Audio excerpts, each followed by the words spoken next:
Bismillahirrahmanirrahim. Assalamu alaikum students. We are going to start our new topic, new section of this chapter, the central nervous system. First of all, we will discuss its subtopic, that is brain.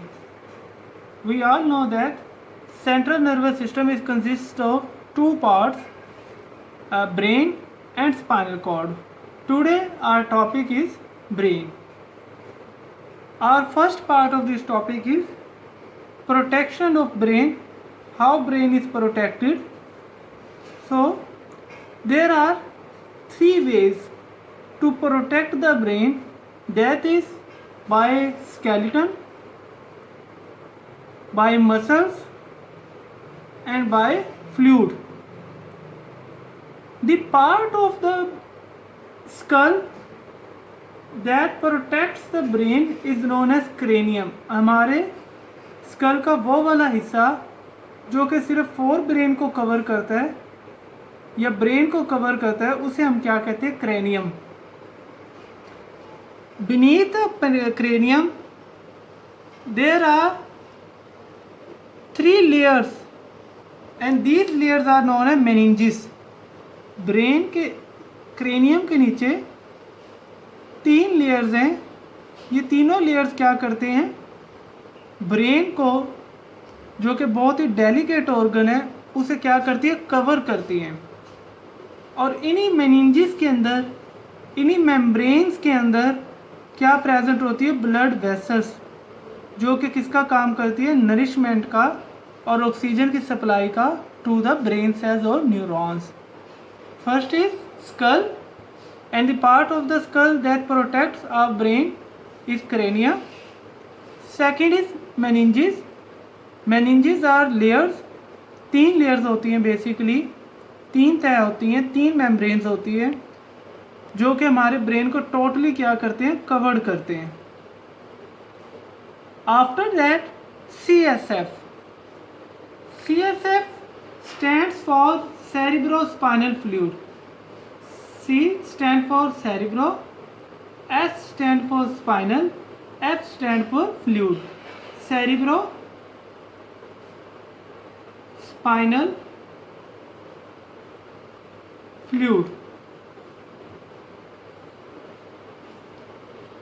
The composition of this fluid, that is cerebrospinal fluid, is just same as the composition of blood. जो cerebrospinal fluid है, इसकी composition और जो हमारे blood plasma की composition है, दोनों की क्या कंपोजिशन है? सेम. मीन वही सॉल्ट्स, वाटर्स और कुछ proteins.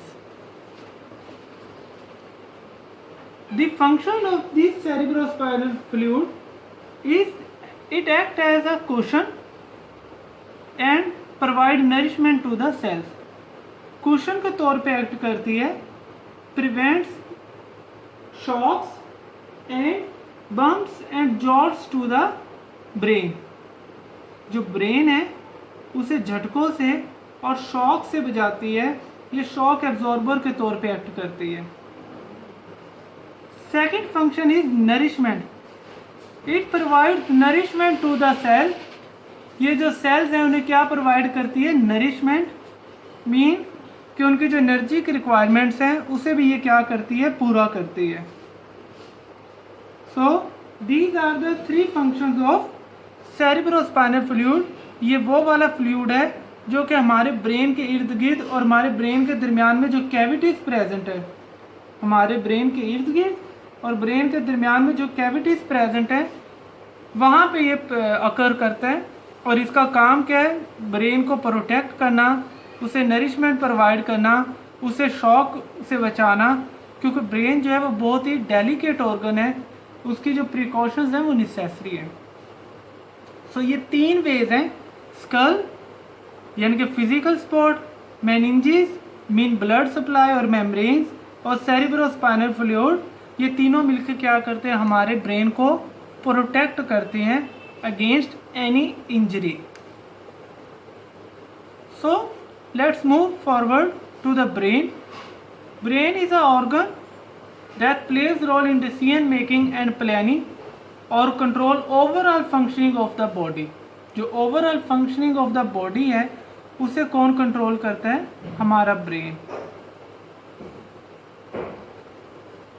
There are three parts, three structure unit of brain, that is forebrain, midbrain, hindbrain. Forebrain is consist of thalamus, limbic system and cerebrum. midbrain का further कोई part नहीं है prominent, हाँ अलबत्ता small parts हैं, वो हम डिस्कस करेंगे डिटेल में.